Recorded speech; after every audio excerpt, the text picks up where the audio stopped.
ఇవాళ తెలంగాణలో నీటిపారుదల శాఖపై సీఎం రేవంత్ రెడ్డి సమీక్ష నిర్వహించనున్నారు. రాష్ట్రంలో తక్కువ వ్యయంతో ఎక్కువ ఆయకట్టు సాధించేలా చేపట్టిన ప్రాజెక్టుల కార్యాచరణ ప్రణాళికపై రివ్యూ చేయనున్నారు.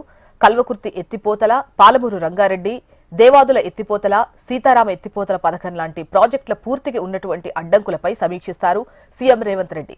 భూసేకరణ, నిధుల విడుదల అంశాలపై అధికారులతో చర్చిస్తారు.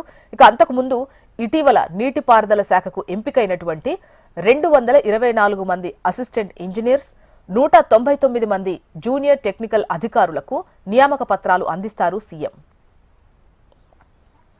ఇక నీటిపారుదల శాఖ సమీక్షకు సంబంధించిన డీటెయిల్స్ మనకు రీజనల్ కోఆర్డినేటర్ అశోక్ అందిస్తారు. అశోక్, ఇవాళ తెలంగాణ సీఎం రేవంత్ రెడ్డి షెడ్యూల్ అంతా కూడా బిజీగా ఉంది. 11:30 గంటల ప్రాంతంలో చేయాలని వస్తారు. రాష్ట్ర సమాచార కమిషనర్ల ప్రమాణ స్వీకార కార్యక్రమంలో సీఎం రేవంత్ రెడ్డి పాల్గొంటారు. ఆ తర్వాత కమాండ్ కంట్రోల్ సెంటర్ లో తెలంగాణ కోర్ అర్బన్ రీజియన్ పైన కూడా సమీక్ష సమావేశం ఉంటుంది.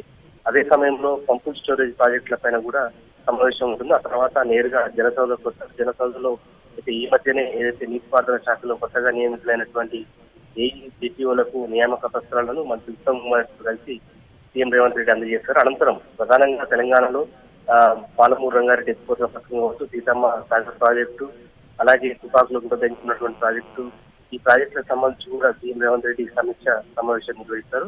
మనం చూస్తున్నాం, గత నెలలో ఏదైతే ఎన్డీఎస్ఏ రిపోర్టు కాళేశ్వరం ప్రాజెక్టు పైన వచ్చింది, దానిపైన కూడా సుదీర్ఘంగా సమీక్షించే అవకాశం ఉంది. ఎన్డీఎస్ఏ రిపోర్ట్ తర్వాత కాళేశ్వరం ప్రాజెక్టు పైన మేడిగడ్డ, అన్నారం, సుందీల పైన ఎటువంటి చర్యలు తీసుకోవాలి, దానికి సంబంధించిన అధికారులకు సంబంధించినటువంటి చర్యలు కావచ్చు, భవిష్యత్ కార్యాచరణకు సంబంధించి కూడా ఇవాళ సమీక్షలో ఆయన చేయబోతున్నారు. ప్రధానంగా ఈ సమస్యకు సంబంధించి ఎట్లా ముందుకు వెళ్లాలనే పైన కూడా సీఎం రేవంత్ రెడ్డి సమీక్ష జరుపుతారు. మరోవైపు రాయలసీమ లిఫ్ట్ ఇరిగేషన్ సంబంధించి కృష్ణానది పైన కావచ్చు, అలాగే గోదావరి బేసిన్ లో బంతచెర్లకు సంబంధించినటువంటి ఎత్తిపోతల పథకం, ఈ 2 పథకాలకు సంబంధించి కూడా ఏపీ ప్రభుత్వం చేపడుతున్నటువంటి నేపథ్యంలో తెలంగాణ నుంచి కూడా ఎట్లా కోట్ చేయాలి, అసలు జల వివాదాలకు సంబంధించి తెలంగాణకు రావాల్సినటువంటి హక్కులపైన, వాటాలపైన కూడా కేంద్ర ప్రభుత్వంతో కావచ్చు, అలాగే సుప్రీంకోర్టును ఆశ్రయించే విధానం కావచ్చు, వీటన్నిటిపైన కూడా సీఎం రేవంత్ రెడ్డి ఇవాళ కీలకమైనటువంటి సమావేశాలు అయితే సాయంత్రం జలసౌధలో నిర్వహించబోతున్నారు. జోష్న.